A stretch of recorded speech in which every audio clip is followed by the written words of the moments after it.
President Ben S. Malayan III, BOT Chair Professor Leonor M. Briones, members of the faculty and staff, administration officials, members of the University Board of Trustees, parents, guardians, alumni, the graduating class, and guests, good afternoon. Something happened on my way to Silliman. It's a long story, but you know the ending. I didn't make it to Silliman. What can I say? Climate change. Silliman University was like a legendary place to me way back in college. My teachers who have come from Silliman have a very different aura and charisma. And I'm talking about the late Sir Elmo Makil and Ma'am Priscilla Magdamo. The very first time I performed in Luz Auditorium was in the late 70s when I traveled as a music student with a new music group of the University of the Philippines College of Music, located in a campus that sounded like Silliman. We performed our musical works. They were mostly experimental works that veered away from traditional harmonies and melodies. The sound we produced was far, far out. The instruments we wrote for were for non-traditional instruments. I still remember one of my classmates' composition that we performed. She had about 6 to 8 dextrose bottles. Under those dextrose bottles were various pans, pots, and aluminum wash basins, or batya. We, the performers, read charts or scores while the composer conducted. Can you imagine the sound? Of course you can imagine the sound. It is the sound of water dripping. The new composition was a study on texture and dynamics, two major elements of music. And we, the performers, controlled the flow of the water dripping from the dextrose bottles. The music score indicated who and at what time the performer was to release the water. It was quite messy, but it was very creative. Of late, I have been shuttling more times to Silliman because of two projects. One is as a regular guest lecturer in the music department, and the other is as artistic director for the Elements Music Camp, which the Tao Corporation, headed by a proud Dumaguete son, Julio C. Jr., sponsors annually, and whose content I designed. Silliman University is our partner educational institution in the Elements Music Camp, and we hold our graduation rites in Luz Auditorium. To the graduating class of 2014, this question is addressed to you. Have your parents or your elders ever told you this? You know, you are so lucky. During our time, we suffered a lot through a lot of hardships. We walked 10 kilometers to school, sometimes barefoot. We wore hand-me-down clothes. We planted crops and harvested them. We raised chickens and occasionally pigs to augment our income. We had to fetch water from the well. We ate whatever was there on the table. We didn't have telephones, etc., etc. No? Maybe I was talking about my parents. They went through a world war. They saw the country in shambles. And they had to be the workforce to build not only the physical community, but also the society that had to put the war behind them and move the country forward. They worked as employees of industrial, banking, medical, business, and government institutions. They farmed, they fished, they rebuilt this country. This was their gift to us. I belong to the generation of your parents, the baby boomers. We didn't suffer through a war, but I saw how hard my parents worked to send us to school, to clothe us, to build a modest house for our family. If my parents' generation was busy rebuilding a country, my generation was busy seeking our identity. With the rambunctious mood pervading during my youth, we had all influences available to us, all ideologies for the taking. There was so much. We couldn't stay put.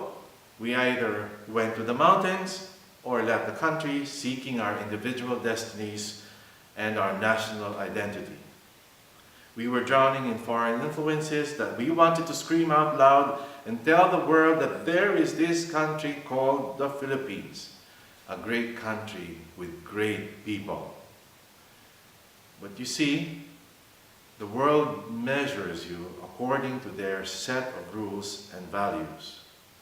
And we were always short of these measurements. They labeled us and called us a third world country.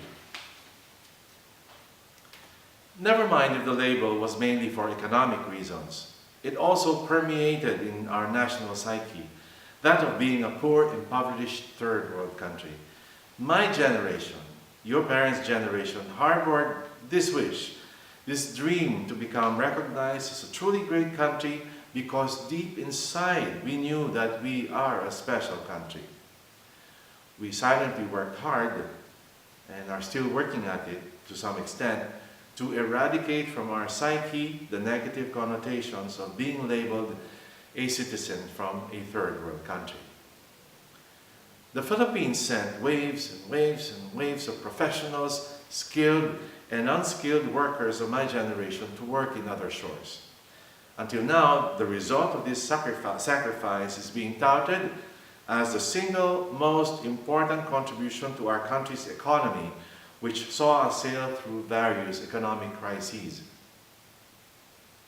Remittances of OFWs is the second largest source of foreign exchange in our country, following exports, of course. I mentioned sacrifice.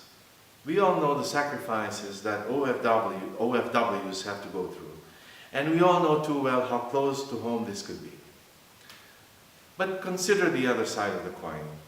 By being outside of the country, we have come to know and understand more what love for country is all about.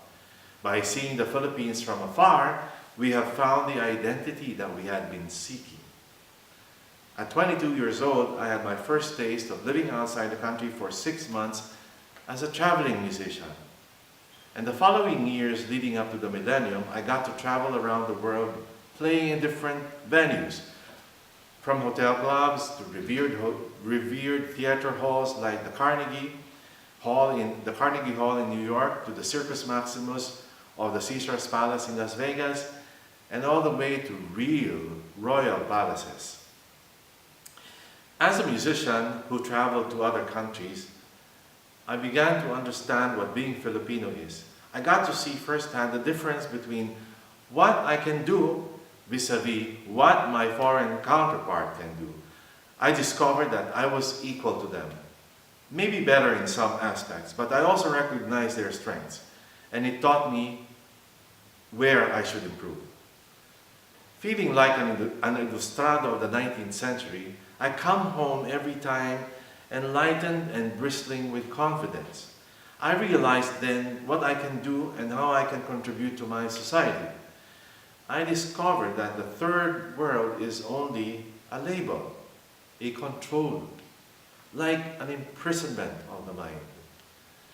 And with confidence, I will tell you that this is my generation's gift to you.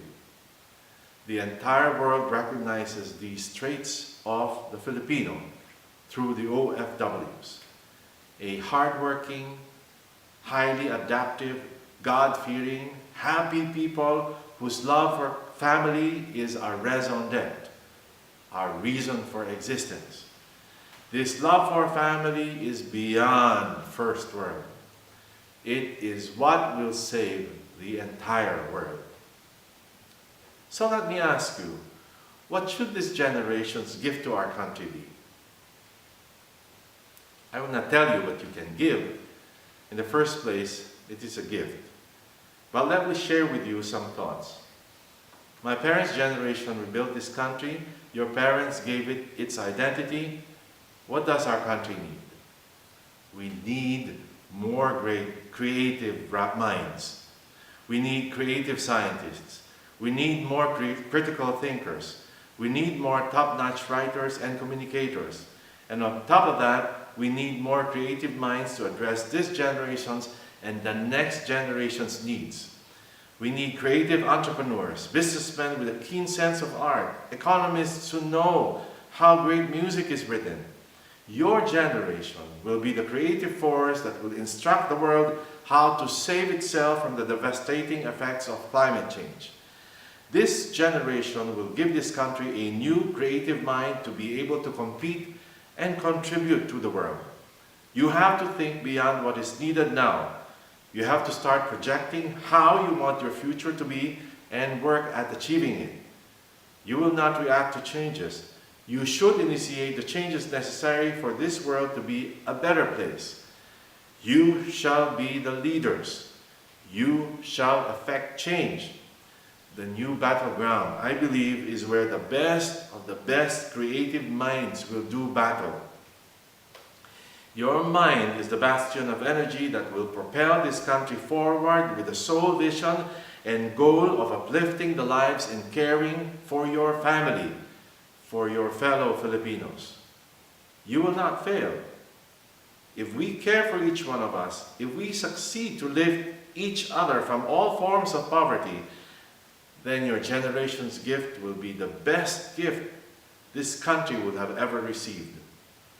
A progressive, creative, and self-reliant generation who cares for our fellow countrymen. So go. Push natin lahat yan. Congratulations to the graduating class of 2014.